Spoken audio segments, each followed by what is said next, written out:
자, 이번 시간 또 수업 또 들어가 볼까요? 자, 조금 전 시간에 우리 여행업의 기능과 특성 그랬었죠. 그런데 그 직전에 오늘의 출석 과제를 갖다가 여기서 제가 제출을 할게요. 출석 과제를 문제를 낼 테니까 이거를 갖다가 어디다가 터치 투어 잘 안 나왔나? 터치 투어 touchtour 골뱅이 네이버닷컴으로 보내주시면 오늘 요거 보내주시면 바로 여러분들은 출석을 한 걸로 제가 인정을 하겠습니다. 즉 이 강의를 잘 들었다는 얘기가 되겠죠. 출석 과제는 뭐냐? 문제는 딱 관광공사가 내린 종류 세 가지에 대해서 설명을 하세요. 그래서 정의를 쓰시고 그 다음에 조건을 우리가 자본금이 얼마라 그랬죠. 그래서 여행업의 종류 세 가지였죠. 여행업의 종류 세 가지 각각의 개념을 잡으시고 정의를 내리면서 그 다음에 각가지의 기본적인 조건이 있죠. 그 조건을 갖다 작성해서 어떻게 한다? 제 터치톡 골뱅이 네이버닷컴으로 보내주시면 되겠습니다. 아셨죠? 그래서 이렇게 보내주시면 여러분들이 출석을 한 것으로 제가 인정을 하도록 듣게 하겠습니다. 그래서 여러분들 결국은 잘 들었다는 얘기가 되겠죠. 잘 들은 걸 갖다가 확인한다라고 보시면 될 것 같아요. 자, 그러면 이번 시간에 수업을 우리가 들어가 보도록 하겠습니다. 자, 저번 시간에는 우리가 기능 각각 그 관광 객체, 관광 주체가 관광 객체, 그걸 연결시켜주는 관광 매체, 그러한 것들을 우리가 보고 모두 각각의 측면에서 뭘 봤어요? 기능, 여행업의 어떤 기능들을 봤어요. 그래서 그런 걸 살펴봤다면 이번 시간에는 그 경영적인 특징, 여행업의 어떤 특성을 살펴보겠다. 특히 경영하는 데 있어서. 그래서 여행업을 창업하고 만들고 운영하는 이런 면에서 보게 된다면 첫째, 여행업은 설립이 아주 용이하다. 아주 편리하다라는 거죠. 아주 쉽다. 접근이 간단해요. 돈? 1억만. 돈? 그 기본적인 요건이죠. 국내 여행업이 얼마나 했어요? 1,500만 원이었잖아요. 근데 국내 여행업은 3천만 원. 그 다음에 종합여행업은 5천만 원이잖아. 그 돈만. 근데 그 돈도 필요 없는 거예요. 내가 부동산이 있어도 돼. 부동산 같은 걸로 그만한 공시지가 같은 걸로 해서 그만한 그 자본금이 만들어지면 그거를 담보로 해서 여행업을 차릴 수가 있다. 그러니까 그 관할 구청, 관할 시청 이런 데 가서 신고만 하면 돼요. 신고만 하면 돼 있다. 그렇기 때문에 아주 뭐하다? 첫째, 회사 설립이 아주 용이하다. 아주 쉽다라는 거야. 정말 쉬워요. 그래가지고 조그만 여러분들 집에서라든가 어떤 오피스에 조그만 책상 하나만 있으면 되는 거야. 거기에 내 연락처, 핸드폰, 컴퓨터, 컴퓨터도 뭐 저같이 이제 아이패드, 어떤 이런 패드 같은 거 이런 걸 갖다가 이용해가지고 그냥 그 여러분들이 좋은 상품을 만들어가지고 손님들한테 알리고 그것도 어떤 인터넷으로 그 틱톡이 됐던 인스타그램이 됐던 요즘에 가장 인기 있죠? 이런 쪽으로 갖다가 홍보해가면서 차리면 된다. 제 후배들도 그런 친구들이 있어요. 그래서 잘 나가는 친구들도 있다. 그래서 어찌됐건 첫째 경영진에서 회사 설립이 아주 용이하다. 그 다음 이제 우연부담이 적죠. 조금 전에 했잖아요. 내가 뭘 투자하는 게 아니죠. 핸드폰을 만들기 위해서 공장을 만들고 사람을 뽑고 막 돈을 갖다가 연구해야 되고 막 이러다 보니까 연구자들도 필요한 그런 게 필요 없다. 여러분들 즉 위험 부담이 그렇게 크지는 않다. 아예 없지는 않겠죠. 시간도 낭비고 에너지도 쓰는데 그래서 위험 부담이 상당히 적은 편이다라고 보면 자본금 대비 영업 매출 규모가 대규모적이다라고 보시면 돼요. 자본금이 많이 안 들어가잖아. 그러다 거기 영업이익은 우리가 공장을 차려가지고 그거 하려면 한참을 돈을 지금 현재 골프장을 만든다고 칩시다. 그럼 골프장에 수없이 많은 그 땅값이며 보며 엄청나게 많은 돈이 1, 2억 갖고는 안 되는 거죠. 1, 20억 갖고도 안 되는 거예요. 몇십억 갖고도 만들기 힘든 건 골프장인데 몇백억씩 투자를 했지만 여행업은 뭐예요? 아까도 얘기했잖아. 종합여행업은 기껏 5천만 원. 국내 여행업은 뭐예요? 1,500만 원이야. 그걸 투자해가지고 내가 손님들한테 상품을 만들어서 판매를 하니까 어떻게 매출은 좀 되게 높은 거야. 자본금 대비. 자본금은 아주 작잖아. 그 다음에 이 여행업은 품종이 아주 많다. 우리가 내가 여행 상품을 만들어도 국내 여행 상품만 해도 얼마나 품질이 중요해. 전라도 쪽 상품과 경상도 쪽 상품과 충청도 쪽, 강원도 쪽, 동해안 쪽, 서해안 쪽, 남해안 쪽, 또 제주도. 벌써 이렇게만 해도 장난이 아니죠. 그것도 봄, 여름, 가을, 겨울. 그리고 피는 그 꽃 피는 계절마다 다 다른 상품들을 또 기간별로도 3박 4일이냐 4박 5일이냐 당일이냐 무박 2일이냐 1박 2일이냐 이럴 때문에 품종이 다양하고 그런 것들이 대량 생산 어떤 시스템 산업이다라는 거죠. 시스템적으로 그거를 만들어내갈 수 있는 산업이다. 그래서 여행사를 차려서 운영하는 건 되게 쉽다. 쉽다. 자본금도 많이 안 들고 소자본으로서 영업 매출은 되게 높고 지금 제가 여행사 상품인데 상품을 갖다 만들었는데 유럽 상품 하나에 지금 현재 스위스 상품 같은 게 700만 원이에요. 6, 700만 원. 이걸 갖다 파니까 얼마나 내가 갖고 있는 거 만약에 내가 종합여행업은 3천만 원짜리 아니 국내 여행업인 3천만 원짜리 국내외 여행업이 3천만 원이잖아요. 3천만 원짜리 투자를 해서 3천만 원 투자한 거예요. 그것도 지금 돈이 아니라 그냥 부동산을 투자된다라는 거죠. 3천만 원 투자를 했는데 그 조금 전에 스위스 같은 경우에 한 10명만 보내면 얼마였어? 6천만 원이야. 3천만 원 투자했는데 매출이 와서 6천만 원. 대단하죠? 이런 걸 나타낼 수가 있다. 근데 품종도 대량 생산이 그것이 어떻게 하나만 하는 거 아니잖아. 계속 매일 출발해봐요. 어떻게 장난? 대량 산업이 어떤 시스템 산업이다. 그 다음에 이제 신용의 산업이죠. 자, 관광객체인 어떤 호텔이라든가 차량이라든가 식당이라든가 관광지, 볼거리 이런 거를 소개를 해주잖아요. 그리고 여러분들은 관광객들은 그 여행업체한테 돈을 주고 가잖아. 어떻게 이건 믿음 갖고 가는 거예요. 내가 사라지면 여러분이 나한테 돈을 갖다가 100만 원씩 내고 스위스 자유여행을 갔어요. 떠납니다. 근데 공항을 딱 갔더니 비행기 예약이 안 돼 있는 거야. 또 혹은 프랑스 스위스를 갔더니 호텔이 예약이 안 돼 있는 거야. 그치면 어떻게 해요? 믿고 떠난다. 그래서 여행사는 뭐예요? 신용이 사업의 성공을 갖다가 여부를 한다. 실패를 갖다가 좌우하게 돼 있어요. 믿어야 되거든요. 믿지 못하게 한다면 아무도 손님이 그 여행사한테 돈을 주질 않는다. 즉 여행사는 먼저 선불을 내고 나중에 물건을 받는 거잖아요. 그러니까 이게 믿음이 없이는 안 되는 거예요. 그래서 신용의 산업이다. 그래서 정리한다면 설립은 아주 용이하고 위험 부담도 적고 자본금 대비 매출도 높고 다품종 갖다 대량 생산할 수도 있고 신용이 되는 산업이 갖다 봐도 여행업의 대표적인 특징이다라고 보면 돼요. 대표적인 특징이라고 보시면 돼요. 그다음에 구조적인 특징이에요. 아까 조금 전에 했던 여행업을 겉으로 봤을 때 전반적으로 봤을 때 종합적으로 봤을 때는 특징이야. 근데 어떤 여행업이 시스템적으로 봤을 때 입지적 특성이 있다라고 항상 책자들은 한다. 이거 절대 이전 관계 없습니다. 왜? 예전에는 왜 입지적이었었냐? 여권을 만들 때 여행사 여권 만들었거든요. 옛날에는 초창기에는 여권을 만들 때 여권 만드는데 딱 두 군데밖에 없었어요. 어디? 광화문에 한 군데, 그다음 부산에 한 군데, 딱 두 군데. 그러니까 여행사는 여권을 만들어야 되니까 어떻게 여권 만들 수 있는 그 주변으로 몰리는 거죠. 안 그래요? 그 주변을 몰리는 거야. 그 다음에 예전에는 종이 티켓밖에 없었거든. 종이 티켓 같은 거. 직접 가야 돼. 비행기표를 받으려면. 지금은 뭐예요? 전자티켓이잖아요. 이메일로 받고 카톡으로 받고 어떻게 해요? 저기 핸드폰으로 직접 받잖아. 그래서 때문에 어떻게 여행사 직접 갈 필요 없죠. 즉 접근이 용이하지 않아도 되는 거예요. 그러나 옛날에는 비행기표도 가지러 가야 되고 상품 상담도 해야 되기 때문에 어떻게 여행사는 접근이 또 용이해야 돼요. 아까 같이 여권을 만들 수 있는 관공서에 가까워야 되기도 하고 접근이 그만큼 또 용이해야 되고 눈에 잘 띄어야 된다라는 거죠. 이렇게 입지적인 특성을 갖고 있었다. 예전에는. 지금은 아니다 라고 보시면 돼요. 전자티켓이고 또한 얘기했던 여권도 이제는 여행사가 못 만든다. 예전에는 여권에 지문이나 홍채 찍고 이러지 않았어요. 그러니까 여권이 만들어질 수 있지만 지금은 어떻게 그 여권에 지문, 홍채 이런 거 다 사진 찍죠. 그렇기 때문에 안 된다.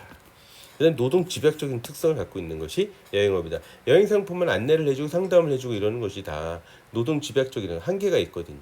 그러나 이것도 살짝은 이제 퇴색되어 갖고 있다. 무슨 의미냐? 소위 얘기해서 OTA 혹은 온라인 이런 데서 많이 이루어진다 보니까 어떻게 했어요? 여행업이 완전히 노동 집약에서 살짝은 떨어졌다. 그렇다고 해서 해외여행을 가는데 가이드나 인솔자가 없는 건 아니잖아요. 그만큼 있기는 있다. 그러나 예전보다는 좀 떨어진다. 그래서 하여튼 노동의 집약적인 특성은 어쩔 수 없다. 있다라고 보면 될 것 같아요. 그다음에 그러다 보니까 어떻게 인간 의지의 경영이 될 수밖에 없는 거예요.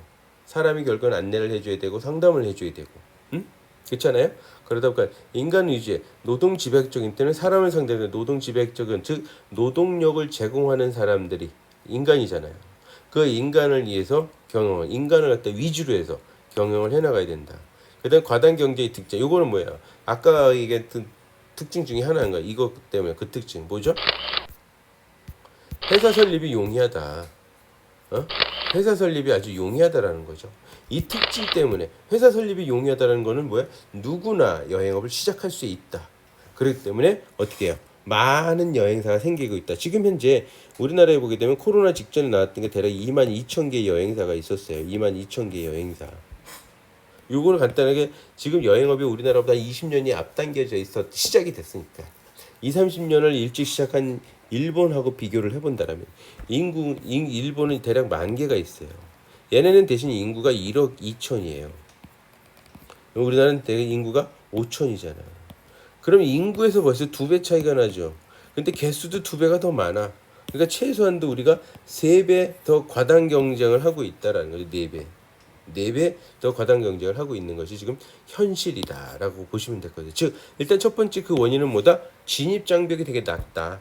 누구나 쉽게 차릴 수가 있다. 진입 장벽이 나니까 누구나 쉽게 차릴 수가 있고 누구나 또한 재밌는 것이 뭐 여행을 즐기고 여행을 좋아하고 여행 상품 만드는 걸 좋아하잖아. 그거 싫어하는 사람 별로 없거든. 그러니까 난 여행업을 하고 싶은 게 여행업은 나하고 맞다라고 생각하는 사람이 되게 많다. 착각인 거죠. 이 여행을 좋아하는 거와 여행을 갖다가 어떻게 여행을 서비스를 갖다 제공하는 건 다른 문제이기 때문에 어찌 됐건 그러다 보니까는 과당 경쟁 많은 사람들이 여행사를 차리고 여행업에 뛰어들고 있다. 그렇기 때문에 뭔 일이 벌어지고 있다. 과당 경쟁이 발생되고 있다라고 보시면 될 것 같아요. 그래서 이렇게 이런 특징들을 갖고 있다. 그래서 첫 번째 입지가 특성이지 이제는 퇴색됐다. 노동 집약적인 특성이지만 살짝 퇴색됐다. 인간 위주의 경영이 될 수밖에는 없고 과당 경쟁을 갖고 있는 것이 여행업이다라고 보시면 될 것 같아요. 아셨죠? 다음으로 이제 여행업의 이제 사회적 특성이에요. 사회적 특성. 계절이 집중돼 있다. 어떠한 한 계절에 집중돼 있는 거죠. 주로 여행은 방학 때, 즉 우리가 일명 얘기하는 성수기죠. 성수기. 이런 성수기 방학 때 많이 집중되는 경향이 있고 또한 연휴에 또 단풍 시기인 단풍에 즉 꽃 시기인 봄에 이런 식으로 계절의 집중성이 연결돼 있고 그래서 성수기, 비성수기, 최성수기 이런 것이 좀 나눠져 있는 것이 여행업이다. 또 여행 상품은 저장할 수는 없죠. 여행 상품은 저장할 수가 없는 거야. 아우 창고에다 야 오늘 못 판 그 저기 태국 가는 것들 다 창고에 넣어놓고 내일 팔자. 이건 말이 안 되는 거죠. 저장이 안 된다. 호텔이나 항공 좌석들이 그때 다 소멸되는 소멸성 특징을 갖고 있기 때문에 저장이 불가능하다라는 거예요. 그 다음에 독자적인 상품을 조성하기 힘들다. 상품을 갖다 표준화시키기도 힘들거든요. 똑같은 상품은 말는 왜? 여행업은 노동 특이 집약적이고 인간의 어떤 인권이 그 사람의 서비스가 들어가잖아요. 근데 사람마다 똑같은 다 서비스를 하나? 사람마다 다 틀려요. 똑같은 사람이라도 아침, 점심, 저녁이 다 서비스하는 게 틀리죠. 아침에 좀 팔팔하다가 점심 때 노곤노곤 막 응? 잠이 오는데 서비스 하려면 좀 그렇죠. 저녁 때 온몸이 다 피곤해요. 서비스 하려면 어떻게 더 망가지겠죠. 그러니까 상품을 표준화시키기도 어렵고 또한 상품에 뭐가 없다? 저작권이 없단 말이에요. 특허권이 없어요. 내가 오늘 아주 멋진 상품을 만들어서 내일 딱 판매를 합니다. 아 기분 좋게 딱 나가기 시작하는데 바로 옆에 있던 사람이 똑같은 상품을 또 판매를 해요. 나보다도 10원 더 싸게. 나 저기 1,000원에 내놨는데 저 사람 990원에 내놓았다는 거죠. 응? 그렇죠.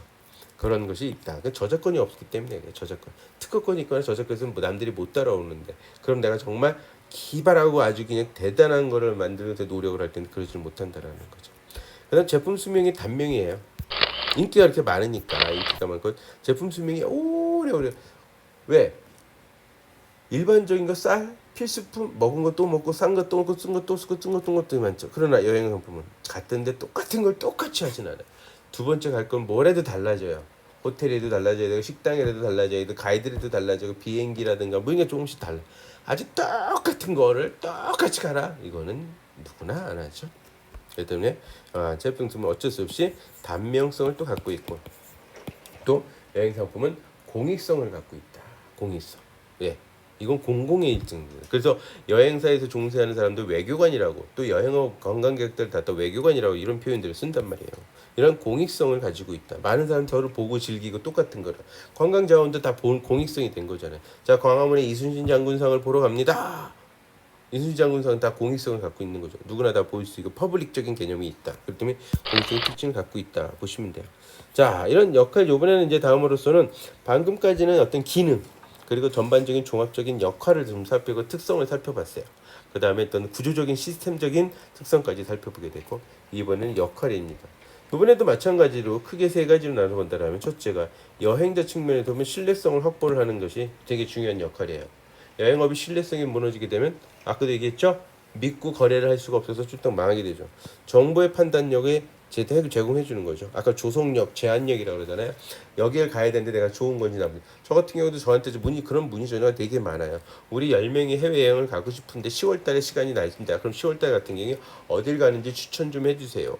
10월 달이면 어디가 좋을까? 막 이걸 해주는 거죠. 그래서 거기에 많은 테마를 내가 넣을 수가 있을 거 아니에요. 예를 들자면 뭐 단풍이 맞을까? 지역이 우리나라다. 그럼 단풍이 맞아요? 10월달. 그냥 맞잖아. 단풍으로서 그럼 추천해. 내장산 쪽으로 다녀오시는 상품 2박 3일로 제가 한번 추천해 드릴 이런 게 된다는 거죠. 그다음에 시간과 비용을 절약하는 효과가 있게 되겠죠. 내가 일일이 하려면 호텔과 차량과 뭐 이거 다 알려줘야 되는데 그걸 하지 못한다라고 보시면 됩니다. 다음에 여행 요금의 염가성이에요. 염가성. 싸지게 되는 거죠. 자, 모든 여행 상품의 소재를 갖다가 일일이 다 알아볼 수 없기 때문에 여행사가 해주니까 시간과 비용이 절약을 시켜주게 되고요. 또한 여행사들은 그러한 소재들을 갖다가 단체 계약을 맺어가지고 한 푼이라도 싸게 만들죠. 싸게 만들어 손님들한테 제공해 주니까 또 염가성이 있게 된다.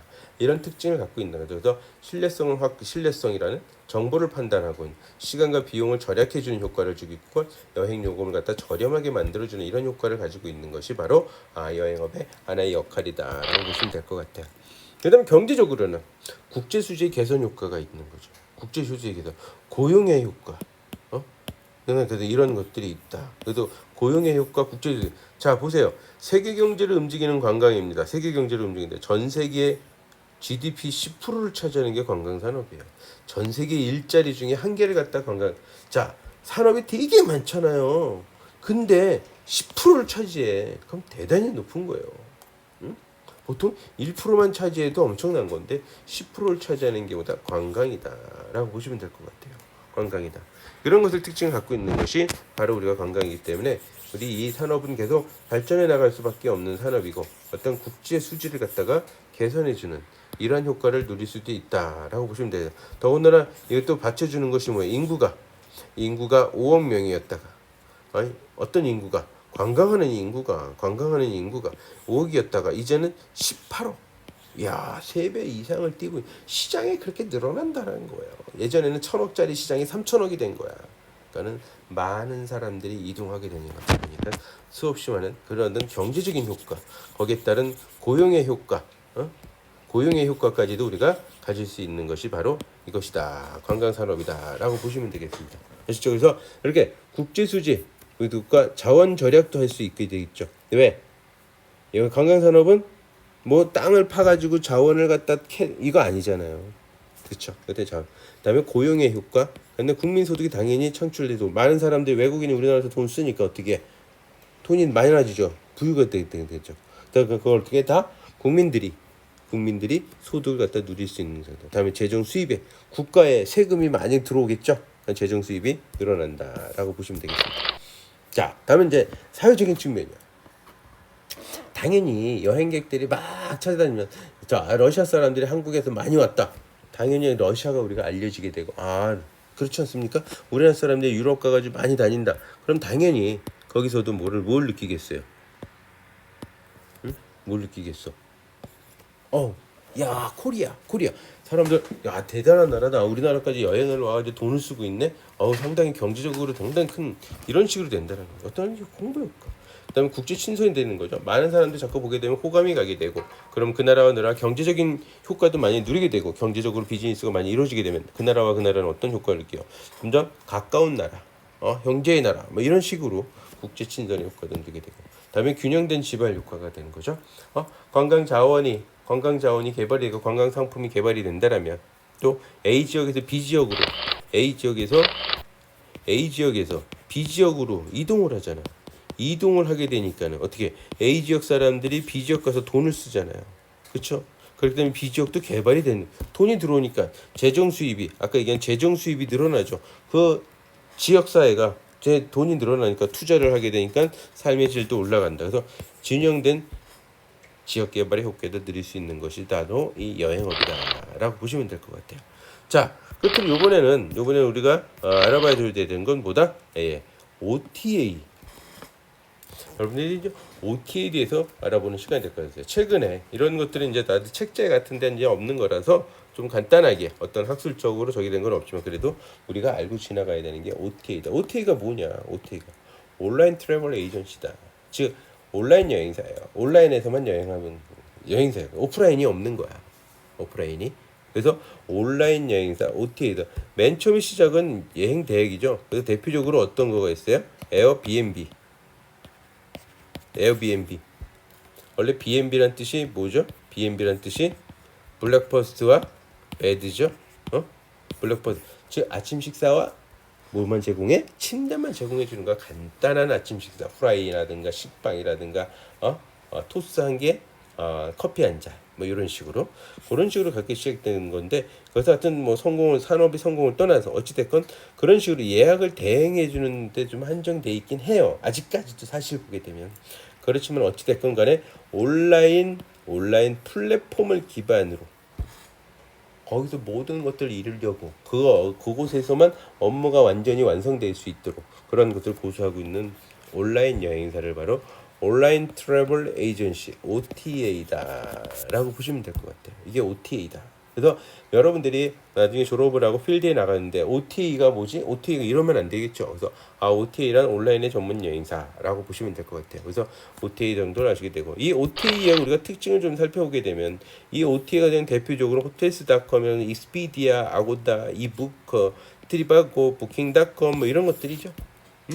요기요 요즘에 이제 좀 어디 요기요도 좋고 뭐 어때 여기 어때 이런 것들도 있죠. 이런 것들 다 지금 OTA를 하는 것이다. 온라인상에서 모두 이루어지는. 그래서 아까도 말씀드렸듯이 처음에는 어떤 그냥 예약을 대행해 주는 데서 시작이 된 거다. 예약이 대행해서 시작이 된 거지만은 이제는 거기서 좀 더 나아가기 시작했는데 어찌 됐건 글로벌한 이 OTA가 그 특성을 살펴주게 되면은 예약을 대행을 해줘. 그냥 대표적으로 숙박이에요. 익스피디아는 물론 항공도 하고 있습니다. 항공도 하고 있지만 일반적으로는 대부분이 호텔스.com 여기 어때 저기 어때 여기요 뭐 이런 거 있잖아요.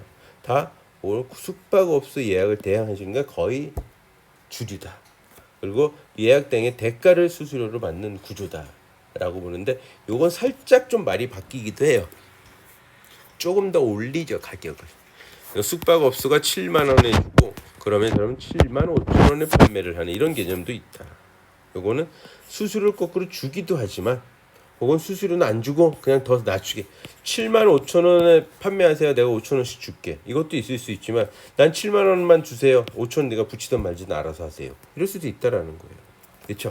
그래서 어찌됐건 그런 수수료를 받는 구조다라고 보시면 될 것 같아요. 그래서 이런 그 OTA의 가정적인 건데 이런 OTA의 문제점들이 있는 것이 뭐냐면은 글로벌 OTA들이 갖다가 구글 같은 광고가 최근 구글에서 여러분들이 구글이나 네이버에서 치게 되잖아요. 그럼 거기서 뜨게 나오는 게 OTA들이 막 나온단 말이에요. 그래서 이런 구글의 어떤 최상주의 광고를 하게 된 수밖에는 없고 이런 것들이 보게 되면 재밌는 것이 위협을 하고 오히려 거꾸로 하고 있다는 거죠. OTA 플랫폼에서 OTA라는 게 뭐라 그랬어요? OTA 플랫폼에서 이루어지는 거라 그랬잖아. 근데 그런 OTA 플랫폼을 구글이나 네이버 같은 데서 제공도 하고 있다라는 거예요. 제공도. 그러니까 어떻게 OTA가 플랫폼에서 영업을 하고 있는 여행사인데 이 플랫폼이 지네들이 직접 한다라는 얘기예요. 직접. 예를 들자면 이거죠.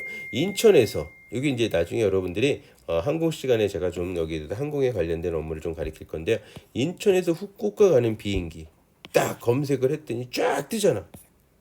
사실 이거 OTA가 하는 거거든. OTA. 근데 누가 해? 누가 했어요? 네이버가 했잖아. 네이버.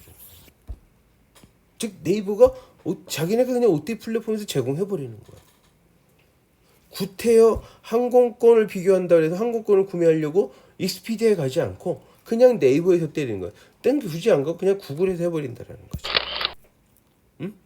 근데 그래서 OTA의 상당히 위협적인 존재가 되고 있는 것이 바로 구글과 네이버와 같은 OTA 플랫폼 등이 한다라는 거지. 또한 호텔도 보세요. 어디? 하와이 호텔 딱 쳤더니 하와이 호텔이 쫙 또 거기에 가격까지 또 여기서 바로 또 예약까지 된단 말이야. 이게 무서운 거예요. 예약까지. 단순히 정보만 제공하는 게 아니라 예약까지 된다라는 거죠. 그러니까 OTA가 밀려날 수가 있다라는 사실이에요. OTA가. 그래서 지금 현재 전쟁을 보고 있는데 더더욱 조금 전에 같이 여러 가지 호텔도 나타나긴 하지만 하와이의 힐튼 하와이안 빌리지 리조트를 갖다가 쳤더니 웬걸 여기에 모든 OTA들이 다 떴또. 그 중에 가장 좋은 OTA가 가장 좋은 조건을 제시하는 OTA 쪽으로 고객들은 클릭해 가겠죠. 클릭해 간단 말이에요. 그럼 어떻게 돼? 거꾸로 OTA들이 구글이나 네이버와 같은 OTA 플랫폼에 끌려가는 상황도 벌어지고 있다는 거죠. 그래서 전쟁도 그러니까는 법적인 문제도 많이 해요. 이러다 보니까 어떻게 하겠습니까? 고객을 가로채는 일들도 많이 발생이 돼. 이런 에어비앤비라든가 익스피디아라는 호텔스닷컴으로 가기 전에 그냥 구글과 네이버에서 바로 그냥 예약에 들어가 버리는, 즉 고객을 가로채기와 같은 그런 느낌이 된다는 거죠. 즉 OTA 웹사이트를 가야 되는데 그 고객이 바로 검색 엔진 웹사이트 서비스에 그냥 넘어간다는 거죠. 고객을 가로채는 이런 엄청난 위협을 하고 있다는 거죠. 두 번째는 구글이나 네이버에 어떻게 해요? 어떻게 해야 돼요? 광고비를 내야 되잖아. 수입, 마케팅 비용이라고 불리는 광고비를 내야 되잖아. 그것도 한두 푼에 냅니까? 네이버나 구글 같은 데 광고하려면 돈 많이 쏟아붓죠. 응? 그러다 보니까 어떻게 하겠습니까? 그러다 보니까 바로 위협이 되는 거야. 돈 벌어가지고 누구 준다? 구글과 네이버한테 주는 꼴이 되는 거야. 그래서 비즈니스 사업 모델의 서로 침해로, 저거는 우리의 사업 모델을 구글이나 네이버가 하고 있다. 그래서 지금 소송에 걸고 막 이런 식으로 해서 어떤 분쟁으로까지도 발전하고 있다라고 보시면 될 것 같아요. 응? 그래서 이게 지금 OTA의 현실이다라고 보시면 되겠어요. 자, 오늘 수업 듣느냐고 고생이 많으셨습니다. 오늘 수업 듣느냐고 고생 많고, 질문과 저거는 갖다가 우리가 오픈 채팅방에 저한테 거기다가 남겨놓으시면 저기 하도록 하겠습니다. 자, 다음 주는 비대면이 아니고 직접 여러분들하고 얼굴을 뵀으면 합니다. 자, 감사합니다.